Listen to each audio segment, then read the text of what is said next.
يعني كل شويه نتكلم على مهاجم. رجعنا تاني لقصه بقى مهاجم النادي الاهلي. يعني كل زمان مهاجم النادي الاهلي ده هيجي وده هيجي وده هيجي، وفجاه يعني ربنا كرم النادي الاهلي بوسام ابو علي، مشي، قعد سنه ونص ومشي. دلوقتي نفس القصه، ابراهيم دياباتي لا ما اعرفش مين، النادي السويدي عايز 2 مليون كاش. رجعنا لنفس القصه تاني. رايك ايه؟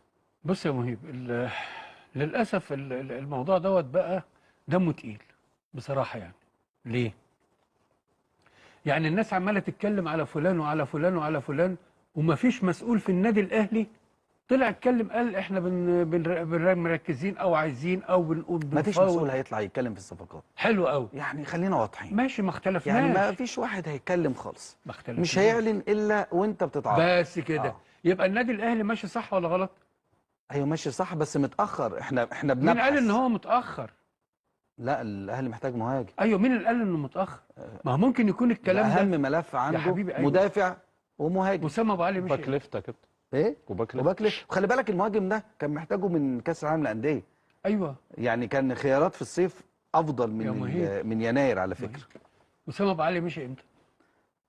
مشي في الانتقالات اللي فاتت. مش كده؟ الانتقالات الصيفيه. ايوه. يعني ما كانش متاح للنادي الاهلي ان هو يجيب حد في الانتقالات لا، هو الصيفيه. استكفى برجوع محمد شريف. حلو قوي. ايوه. يبقى انا عندي الانتقالات بتاعت الشتويه. ايوه. انا بجهز دلوقتي الصفقات بتاعتي ليناير. بس خلي بالك يناير دي ما بتبقاش اكيده قوي. ليه؟ يعني بتبقى المطروح. ايوه. مش اي حد. الانتقالات الصيفيه هي اللي بتبقى ما لو الانتقالات تقدر بتاعتي شريحتها اكبر. لو انتقالات يناير مش هتبقى يعني اللي هي اللي انت بتقول عليها. برضه هتلاقي الانتقالات الصيفيه نفس القصه.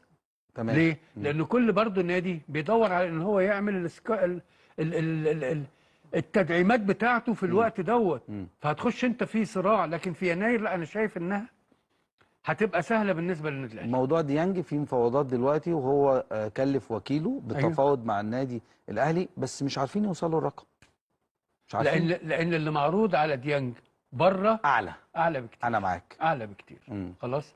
وبعدين معلش يعني انا قادر ان انا اعوض ديانج. سهل قوي ان انا اعوض ديانج. خلاص. فالنهارده لا، مع السلامه. انا قلتها لك قبل كده هنا، النادي الاهلي ما بيتلويش دراعه، ومحدش هيلوي دراع النادي الاهلي. اللي عايز يجدد اهلا وسهلا، مش عايز يجدد خلي بالك يعني سياسه النادي الاهلي الفتره القادمه تخفيض عقود اللاعبين. مش هيبقى في بقى المبالغ الكبيره. انا متفق معاك. ولو ولو النادي الاهلي وده قرار كابتن سيد عبد الحفيظ. ولو النادي سيبك